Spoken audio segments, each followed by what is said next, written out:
The worst person you may have heard of recently, Laura Loomer, is actually getting something right.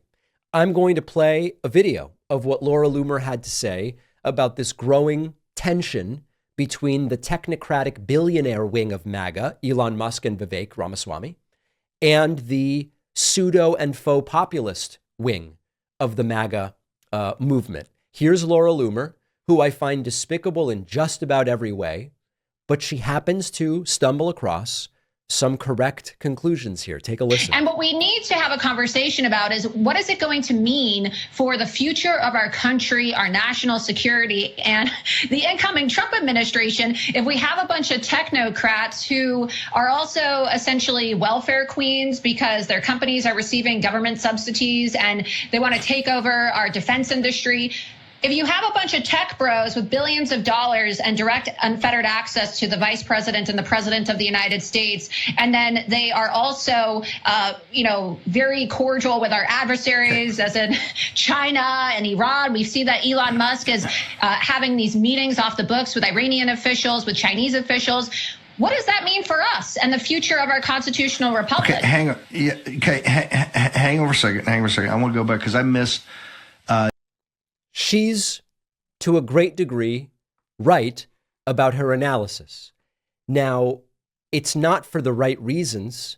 It's not that her ideology is any kind of beautiful ideology that will solve any problem we have.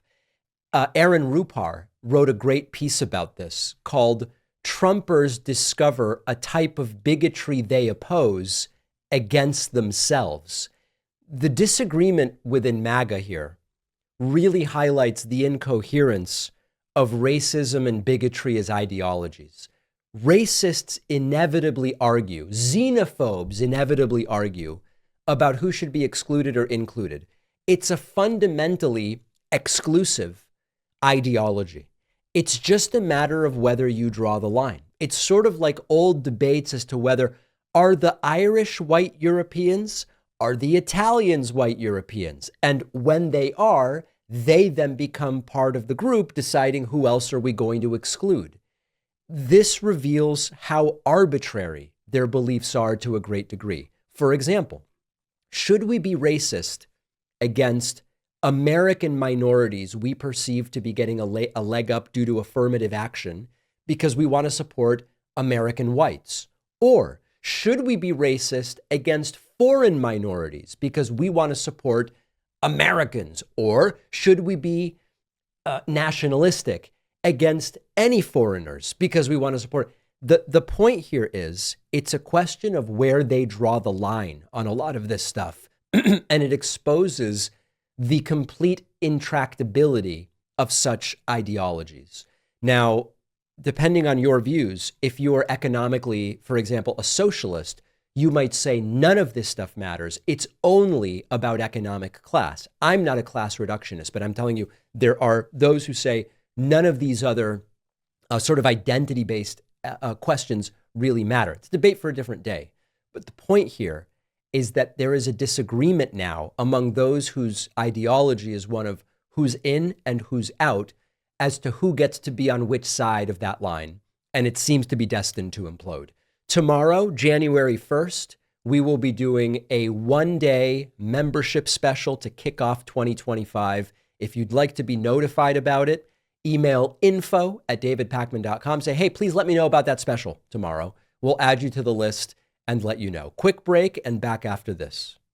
This holiday season, let's remember how powerful it is to have someone in your corner. Have you ever taken a big step as an adult, going back to school, changing careers? Think back to who encouraged you along the way. That's what the 431 Exchange is for so many adult learners. Our sponsor, the 431 Exchange, is a nonprofit that provides scholarships to adults 18 to 75 who are working to transform their lives and support families. The 431 Exchange fills a vital need in Louisiana, which ranks 40th in K through 12 education. We've talked about that. And that means opportunities are limited from an early age. One scholar studying agricultural engineering says, over the past 4 years, I've felt so much love from you all. Words can't express my gratitude. Another scholar at an Ivy League school calls this the most impactful scholarship he's ever received.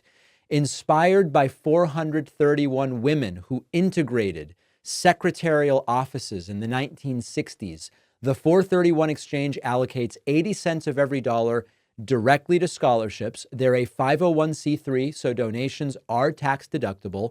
Help the David Pakman Show reach our goal of $15,000 in donations by year end at 431exchange.org/Pakman. A generous donor will match all donations up to $15,000 so you can double your impact, maybe even give a donation in someone else's name as a holiday gift. The link is in the description.